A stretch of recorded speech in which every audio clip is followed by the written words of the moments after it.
Proyek P3TGAI APBN 2026 Pekon Gunung Kasih Rp195 juta diduga melanggar spesifikasi, beton tanpa split, banyak retak pecah dan bongkar drainase lama.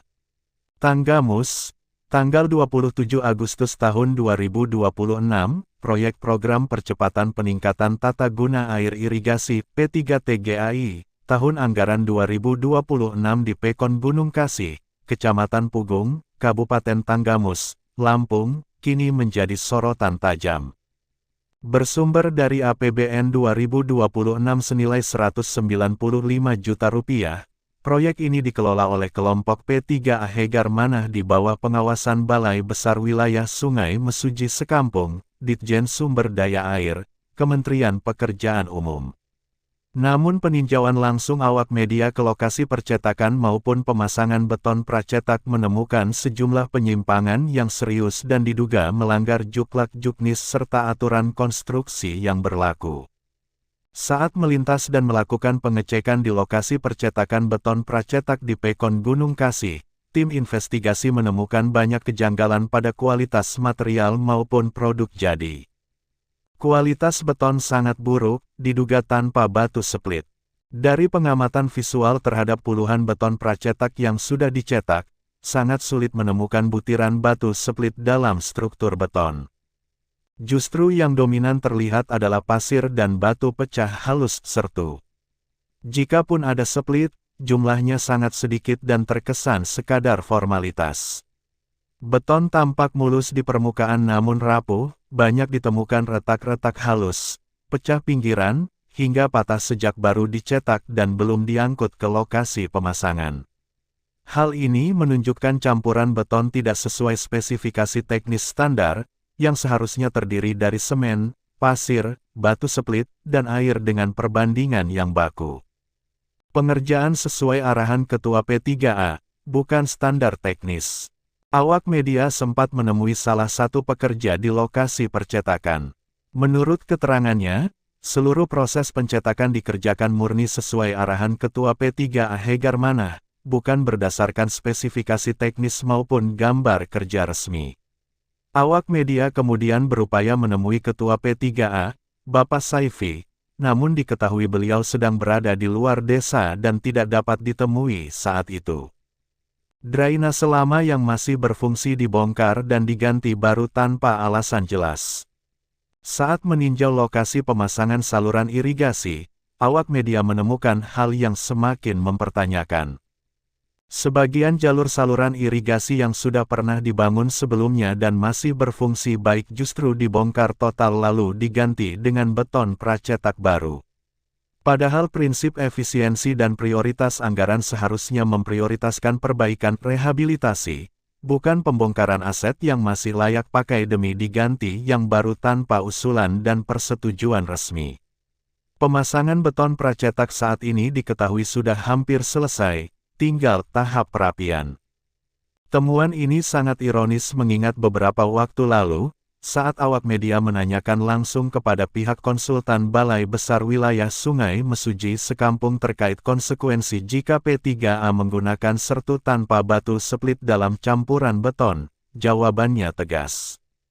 Tidak bisa diterima. Beton tanpa batu split kekuatannya di bawah standar, cepat rusak, dan tidak dapat menjamin umur layanan saluran irigasi. Jika sudah terpasang pun kami tidak akan menerimanya.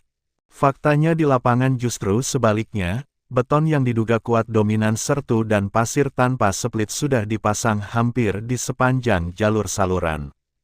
Hal ini menunjukkan dugaan pelanggaran berat terhadap pedoman teknis yang telah disepakati. Dasar hukum dan aturan yang diduga dilanggar. 1.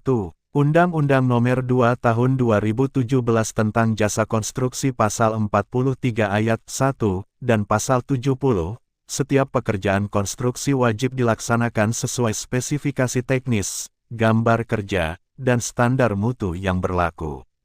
Penggunaan material di bawah standar merupakan pelanggaran berat dengan ancaman sanksi administratif hingga pidana. 2. Peraturan Menteri PUPR No.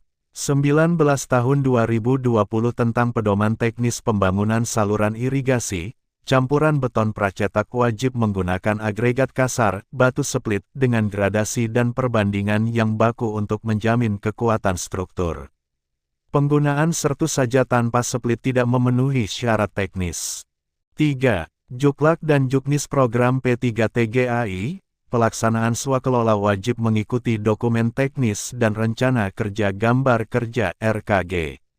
Pengubahan spesifikasi material tanpa persetujuan tertulis dari pengawas konsultan dilarang keras dan dapat berakibat penolakan hasil pekerjaan.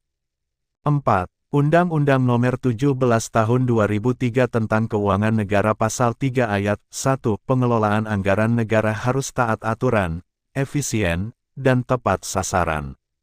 Pembongkaran aset yang masih berfungsi serta penggunaan material di bawah standar dapat dikategorikan merugikan keuangan negara. 5. Peraturan Presiden Nomor 16 Tahun 2018 tentang pengadaan barang, jasa pemerintah, pekerjaan swakelola tetap wajib memenuhi standar mutu dan spesifikasi. Penyimpangan spesifikasi dapat dikenakan sanksi pengembalian dana maupun penyelesaian di luar pengadilan. Menyusul temuan yang sangat mencolok tersebut, awak media menuntut 1. Balai Besar Wilayah Sungai Mesuji Sekampung segera turun tim teknis ke lokasi untuk melakukan pengecekan mutu beton pracetak secara menyeluruh sebelum pekerjaan dinyatakan selesai. 2. Pemeriksaan laboratorium terhadap sampel beton untuk membuktikan apakah memenuhi standar kekuatan yang disyaratkan. 3. Peninjauan ulang pembongkaran drainase lama jika masih berfungsi baik, hal itu membuang-buang anggaran negara dan harus dipertanggungjawabkan. 4. Pemanggilan dan klarifikasi resmi kepada Ketua P3A Hegar Manah terkait penyimpangan spesifikasi material yang terjadi. 5. Penolakan sementara pekerjaan hingga seluruh kekurangan dan penyimpangan diperbaiki sesuai spesifikasi yang berlaku. Konsultan sudah memperingatkan sebelumnya beton tanpa batu split tidak bisa diterima. Sekarang kami temukan beton itu sudah terpasang hampir selesai. Kami tunggu tindakan nyata dari Balai Besar.